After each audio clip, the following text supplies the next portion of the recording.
All right, everybody. Welcome to the question number 2 of our writing practice. तो writing practice का आज question number 2 है. Again, Indian Partnership Act के Unit 2 का question है. इस पर्टिकुलर क्वेश्चन में दो सेक्शंस अट्रैक्ट हो रहे हैं. पास्ट पेपर क्वेश्चन है. चलो आओ मेरे साथ इसकी लिखने की प्रैक्टिस करते हैं. चलिए जी, let's read the question. Come on बच्चों. क्वेश्चन क्या बोलता है? क्वेश्चन कहता है PQRS are partners in PQRS and co. तो बेसिकली PQRS चार पार्टनर्स हैं एक फर्म के अंदर, which is dealing in the trading of washing machine of various brands. ये लोग वॉशिंग मशीन बेचते हैं, ठीक है. Due to the conflict of views between partners, अब पार्टनर्स में बनती नहीं है. P&Q decided to leave the partnership firm. P&Q ने बोला हमको नहीं करना आपके साथ काम, हम छोड़ के जा रहे हैं. ओके. एंड इन्होंने कॉम्पिटिटिव बिजनेस चालू कर दिया 31 जुलाई 2019 को, ठीक है. ओके. क्या नाम से? PQ&N कंपनी नाम से, क्योंकि दोनों चले गए तो PQ&N नाम से नया बिजनेस चालू कर दिया. जो पुराने फर्म के पार्टनर्स थे R&S, वो अभी भी प्रॉपर्टी यूज कर रहे हैं फर्म की.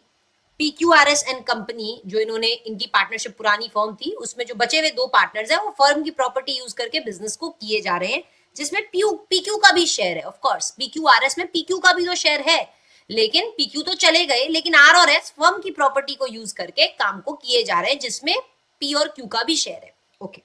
अब ये फैक्ट्स को देखते हुए आपको दो क्वेश्चंस जो है आंसर करने हैं. पहला क्वेश्चन है rights of PQ to start a competitive business. क्या दो पार्टनर्स जो P&Q है, जिन्होंने कॉम्पिटिटिव बिजनेस चालू कर दिया, पहला क्वेश्चन है क्या वो ऐसा कर सकते हैं, उनका राइट है कि नहीं है. दूसरा क्वेश्चन है right of P&Q regarding their share in the property of PQRS and company. P&Q का जो शेयर ऑफ प्रॉपर्टी है PQRS में, उसका क्या होगा, क्या राइट है P&Q का. ये आपको दो सवाल आंसर करने हैं. तो आपको यहाँ क्वेश्चन देख के समझ आ रहा है, यहाँ पे दो सेक्शंस अट्रैक्ट हो रहे हैं, 36 एंड 37. अगेन सेक्शन नंबर याद नहीं है तो कोई दिक्कत नहीं है, पर हाँ लिखना जरूर आना चाहिए. तो चलिए इसको अपनी लैंग्वेज में लिखते हैं. पहला क्वेश्चन का आंसर तो हम किसका देंगे, क्या P और Q कॉम्पिटिटिव बिजनेस चालू कर सकते हैं क्या. चलिए स्टार्ट करते हैं. एवरीबडी ध्यान से सुनेंगे, आइएगा.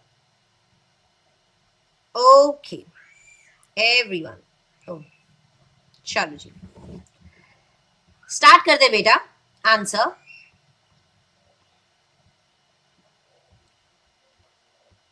As per the provisions of, अब मैं पूरा नहीं लिख रही, इंडियन पार्टनरशिप एक्ट, आप पूरा लिख देना, मैं IPA लिख रही हूं.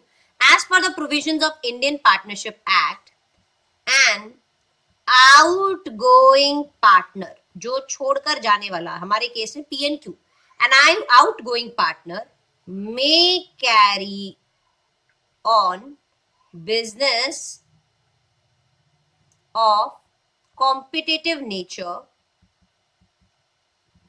To that of the firm. Firm के जैसे जो फर्म काम कर रही थी, आप बिल्कुल कॉम्पिटिटिव नेचर का काम स्टार्ट कर सकते हो. दे में एडवर्टाइज द सेम, आप उसे एडवर्टाइज भी कर सकते हो.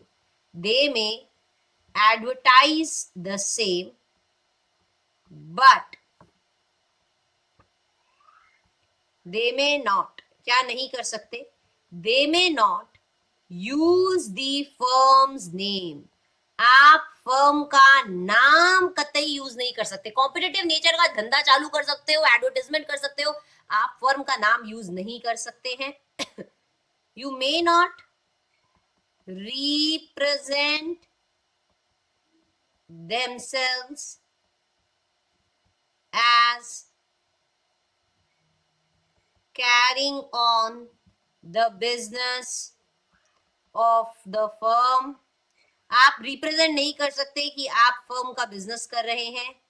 एंड मे नॉट अप्रोच, आप अप्रोच नहीं कर सकते कस्टमर्स ऑफ ओल्ड फर्म. पुराने फर्म के जो कस्टमर्स है उनको आप जो है वो अप्रोच नहीं कर सकते.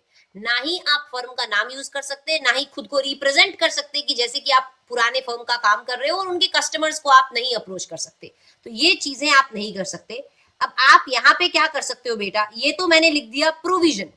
आप यहाँ पे फैक्ट, क्वेश्चन को देख के, क्वेश्चन को देखते हुए फैक्ट यहाँ पे स्टेट कर सकते हो, मैं नहीं लिख रही हूँ क्योंकि बहुत इजी है क्वेश्चन को देख के फैक्ट लिखना कि पीक्यू ने सेपरेट बिजनेस स्टार्ट कर दिया है कॉम्पिटिटिव नेचर का, बस इतना ही तो लिखना है, दिस इज द फैक्ट। और अब आप कंक्लूजन में क्या लिखोगे, या फिर एनालिसिस बोल दो, क्या लिखोगे आप कंक्लूजन में, ये लिखोगे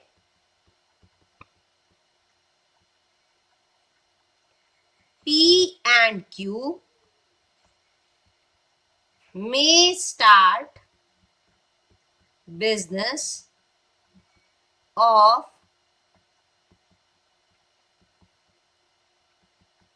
competitive nature to that of the firm। आप फर्म के कॉम्पिटिटिव नेचर वाला काम स्टार्ट कर सकते हो, subject to fulfilment of above condition. ऊपर वाले कंडीशंस को फुलफिल करते हुए आप बिल्कुल क्या कर सकते हो, काम चालू कर सकते हो कॉम्पिटिटिव नेचर का। तो ये तो हो गया बेटा पहले क्वेश्चन का आंसर। लेकिन यहाँ पे एक और सवाल पूछा गया है, क्या पूछा गया है देख लो। लिख रहे हो ना, लिख रहे हो कि नहीं, लिखना बहुत जरूरी है, ऐसा सिर्फ देख के ओरली छोड़ मत देना। दूसरा क्वेश्चन है rights of P and Q regarding their share in property of P Q R S and company. क्या rights of P and Q, P and Q का क्या राइट है, मतलब जो पी क्यू आर एस में उनकी property पड़ी हुई है उसमें पी एंड क्यू का क्या राइट है। तो चलिए बता देते हैं, आओ एवरीबडी लिखते हैं। Where again as per the provisions of Indian Partnership Act, तो आप लिख देंगे as per the provisions of Indian Partnership Act, where any partner dies, अगर कोई पार्टनर मर जाए या छोड़कर चला जाए, और ceases to be the partner, अगर कोई पार्टनर मर जाए या छोड़ के चला जाए, ceases to be the partner, and जो बचे हुए पार्टनर्स है हमारे केस में R and S, rest of the partners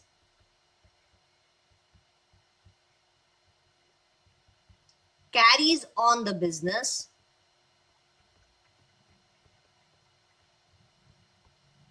using firm's property without any final settlement, बिना कोई फाइनल सेटलमेंट किए अगर बचे हुए पार्टनर धंधा किए जा रहे हैं प्रॉपर्टी यूज करके विदाउट एनी फाइनल सेटलमेंट, तो जो आउटगोइंग पार्टनर है अगर जिंदा है तो वो द आउटगोइंग पार्टनर और हिज रिप्रेजेंटेटिव, मर गया तो उनके रिप्रेजेंटेटिव और his representative may be entitled to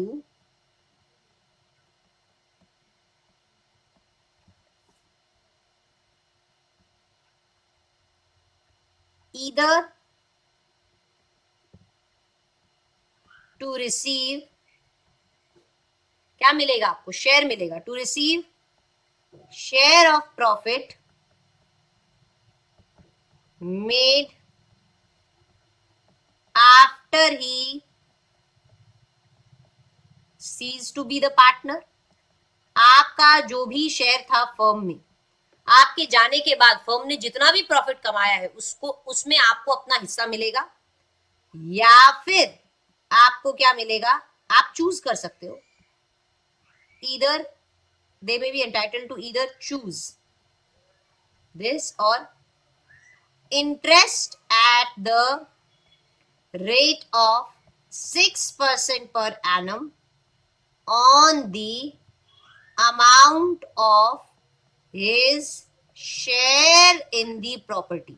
आपका जितना भी शेयर है प्रॉपर्टी में उस अमाउंट पे आपको इंटरेस्ट मिलेगा at the rate of 6% per annum. तो ये आपका क्या होता है बेटा, ये आपका प्रोविजन है और ये आप आंसर लिख के आ सकते हो। तो यहाँ पे फैक्ट्स लिखने की जरूरत नहीं है, सीधा आप यहाँ पे कंक्लूजन लिख सकते हो, क्या P and Q, P and Q are entitled to receive either of the above options. ठीक है एवरीबडी, आई होप आप सबको समझ में आ गया. तो बेटा जी ये आपका क्या था, ये आपके आंसर था. तो आई होप आपको समझा.